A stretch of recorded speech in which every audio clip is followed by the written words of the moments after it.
اسلامي امارت په ایران کې د افغان کډوالو د وژنې په تړاو لومړني څېړنیز معلومات رسنیز کړل. د بهرني نړیوال سازمان له افغان طالبانو غوښتي چې پر ښځو بندیزونه لرې کړي. افغان طالبانو د چین او ایران پر ملاتړ یوه پوځي ډله جوړه کړې. وسلوالو طالبانو سره په مخامخ جګړه کې نږدې 10 پاکستاني پوځیانو د مرجوب راوښتي.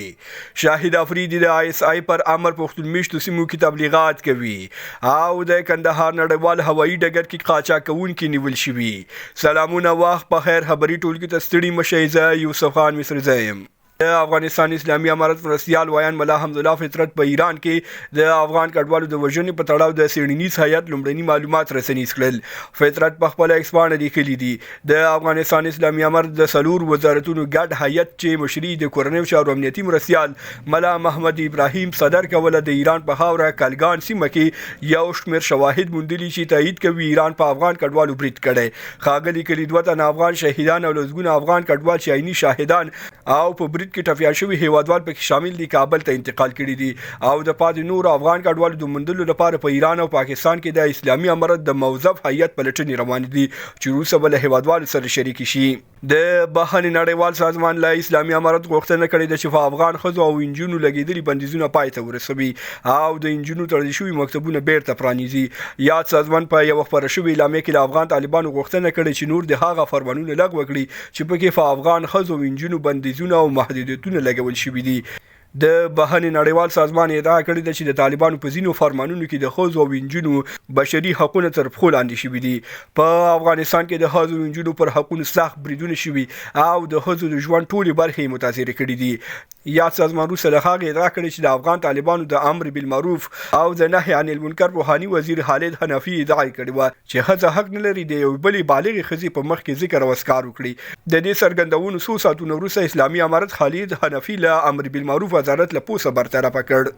یو جلاوطني افغان خبريال بلال سروري ادعا کړې ده چې طالبانو د داعش پر ضد د عملیاتو او د دغه ډلې د ځپلو لپاره د ایران او چین په ملاتړ د فاتح ځواک په نوم یوه ځانګړې پوځي او عملیاتي ډله جوړه کړې ده. بلال سروري په خپله ایکس پاڼه لیکلي دي دغه قطعه چې د جمهوریت له سقوط د 3 میاشتې وروسته جوړه شوې د طالبانو د سرو خطو له جنګیالیو تشکیل شوې او مشري د استخباراتو ریاست د مرستیال ملا تجبیر جواد پر غاړه ده. خو د افغان میډیا د څېړنو او معلوماتو په اساس فاتح ځواک د اسلامي امارت د دفاع وزارت ځانګړي ځواکونه دي چې د پوهاني حکومت د کمانډوي ځواکونو ځای نیولې او په مکمل ډول د دې پوځي ډلې اختیار او ملاتړ د اسلامي امارت په ولکه کې دی. د خیبر پښتونخوا په بنو ولسوالۍ کې د پاکستاني تحریک طالبانو او پوځ ترمنځ مخامخ نښته شوې چې د میجر په ګډون پکې 10 تنه پاکستاني پوځیان هلاک شوي او 15 نوري مرګوني ټپیان شوي دي. په یاد نښته کې چې پرون مازدیګر سرسره شوي د پکې 15 ملکي وګړي هم شهیدان شوي دي. پاکستاني رسنیو د دې هیواد د پوځ له خوا یاد پیښه تایید کړې ده خو د وروختو د لفاظو په تړاو رسنیو ته څه نه دي ویلي. په ایکس د پاکستاني تحریک طالبانو ته منسوب یو شمېر سرچینو ادعا کړې ده چې په دې نښته کې طالبانو ته یو شمېر وسلې هم په لاس ورغلي دي. د پاکستان کرکټ ملي لوبډلې پخواني ټولچاري لوبغاړي شاهد افریدي د پاکستاني استخباراتي ادارې ISI په حکم په پښتنو سیمو کې د پوځ پر ملاتړ پراخ تبلیغات پیل کړي دي چې په ترڅ کې پښتنو ته د منظور پښتون په مشرۍ د پښتون ژغورنې غورځنګ او د پاکستاني طالبانو تحریک د ترهګرو په توګه ورپېژني او له پښتنو غوښتنه کوي چې یادې دواړه ډلې په خپلو سیمو کې پرېنږدي. د شاهد افریدي دې کار ته د پښتون ژغورنې غورځنګ غړو کوم غبرګون نه دی ښودلی خو د پاکستاني طالبانو تحریک یو شمېر سرچینو ګواښ کړی چې که شاهد افریدي او یا بل هر څوک د دوی په لار کې خنډ جوړ شي د خپل دښمن په سترګه به ورته وګوري او پر وړاندې به یې ټوپک راپورته کړي.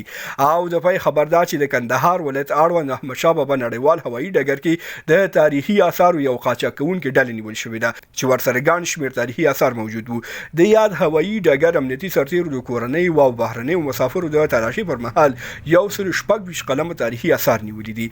د کندهار د اطلاعات او کلتور ریاست مسؤلین وايي په دغه آثارو کې یو تبرزین او بیلابیل ډولونه سکې شامل دي چې په پخوانیو تاریخي دورو پورې اړوند دي. د یاد ریاست امیر عبدالشکور سپاند ویلي یاد اثار به له پاکارۍ وروسته ملي موزیم ته وسپارل شي.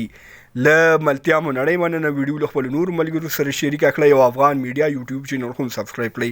تر بیا ښې چارې.